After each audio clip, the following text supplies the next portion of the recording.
right, welcome to the first recording of this 3-week hiatus we have going on. It's going to be a little bumpy, so bear with me.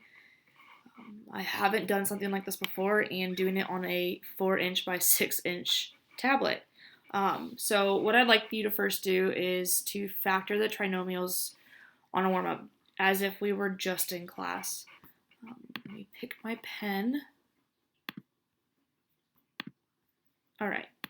So remembering what we did before, we would find the factors of 45,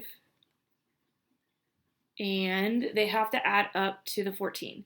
Now remember, this is positive, then whatever is in front will tell you what both the signs are. So because of that, we're going to have x plus and a number and x plus and some number. Well, if we go through the factors of 45, we have 1 in 45. We don't have 2. We obviously need to keep thinking of in our mind what's going to get us to 14. 45 divided by 3 is 15. So that's not going to help us out. 45 divided by 4 is not 1. 45 divided by 5 is 9. And that would be our factor because 5 and 9 added together get us 14. So that's the first warm-up. Now we also talked about what happens if there's a coefficient in front of the x squared. So if you notice the 4 sitting in front of the x squared, we're going to have to factor that out. And we're going to go more into that and more in depth with that today. If you notice 4, 24, and 20 are all even numbers. So you can take out a 2, but they're also all divisible by 4. So when we do that, we're going to divide everything by the 4. So 4x squared divided by 4 is x squared. The 24 divided by 4 is 6x, and the 20 divided by 4 is 5. So from there, we have to find the factors of 5 that add up to 6. Well, 5 is a prime number. So since it's a prime number, the only factors are 1 and 5, which happen to give you 6.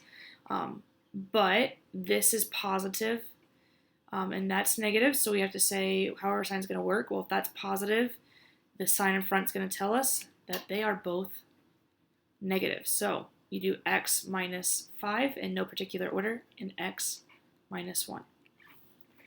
All right, so that is just looking into and what we are going to do earlier or going on today and what we did in the past. Today is going to be a little different and look a little bit more like this example too, but we have to do something a little different, and what it comes down to is sometimes there's not a greatest common factor, so we have to go through a different method, and you can kind of read through that right here. So the method that we're going to do is called bottoms up, and you can have your little giggle about it, but it's the best method that I've seen, and I think you will understand the best. Some also call it slip and slide. I've always just called it the bottoms up method. All right, so these directions are for the slip and slide method just because it kind of works, but it's the same concept. You're going to take this A right here, and you're going to slip it to the end and multiply A to C. So we're going to slip A to the end and multiply it to C. And then we're going to factor it like we just did, for example, like on number 1 and 2. And then you're going to basically undo what you did. So we did multiply here, and then we're going to go backwards and divide. And that's where it comes to the whole bottoms up method. So we're just going to dive right into this and do example 1 and 2. And then I'm going to stop the video, so it's just a short clip, and then I'll pick it back up and have more. So what I'm going to do with these notes is have multiple clips of it, so it's not so much at once. You can watch it section by section. And I'll try to name the notes by how many examples we do. All right, this is going to be a process, so I'll need your feedback on these to help figure out what works best for us during this lovely period. All right, so number 1, if you notice, 2, 5, and 3 have nothing in common. They are actually all prime numbers. So right away, there's no greatest common factor unless you consider it as 1, but we're really not going to consider that a factor, okay? It really doesn't do anything for us. So we're going to do this whole bottoms up method. So I always draw this little thing over to remind myself I'm multiplying 2 to 3, and you're basically moving the 2 on over, so it's gone. And it becomes x squared plus 5x plus 6, which should look kind of familiar to up here because we did something similar, but not quite. It looks like the same numbers. And we're asking what are the factors of 6. Well, this one's really easy to make a mistake on, so you have to be really careful because both 1 and 6 at some point can get 5, and 2 and 3 can get 5.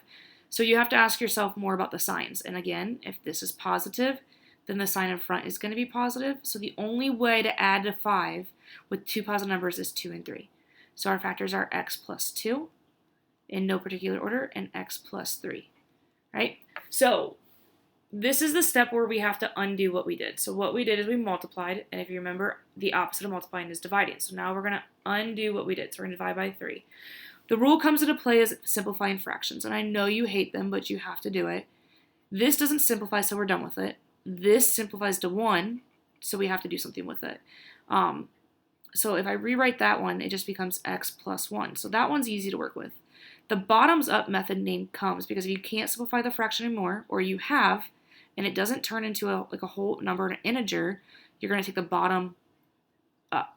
So we get 3x plus 2. And that is our answer. So it's just a few more steps than what we did the other day, but it's still not too bad. All right. So on step number 2, or example number 2, sorry, you have 5, 17, and 6. Nothing in common. Those are odd, but they don't work. And this does nothing with that. So bottoms up method. Now you always have to check for the greatest common factor every single time. That's always your first step. So make sure you do that because it causes a little bit of issue with this example or with this type of way of doing things. So you have to multiply the 5 to the 6. All right, so you get m squared minus 17m plus 30. And we're going to factor like we just did the lesson before this. So we're going to find the factors of 30.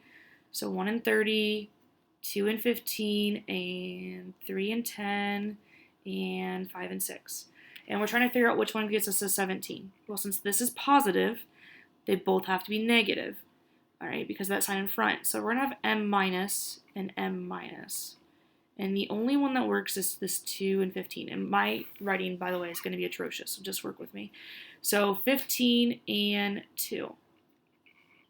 Next step, undo what you did. So now you're going to divide by 5 and then simplify the fractions. So 15 divided by 5 is 3.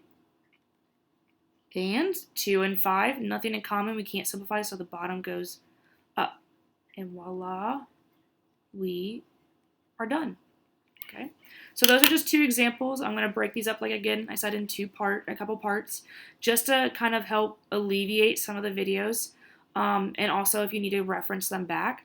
Again, give me feedback. This is something new and I've never done something like it, so we're going to have to work together to make this successful. All right, thanks for watching the first video. There's definitely going to be more to come.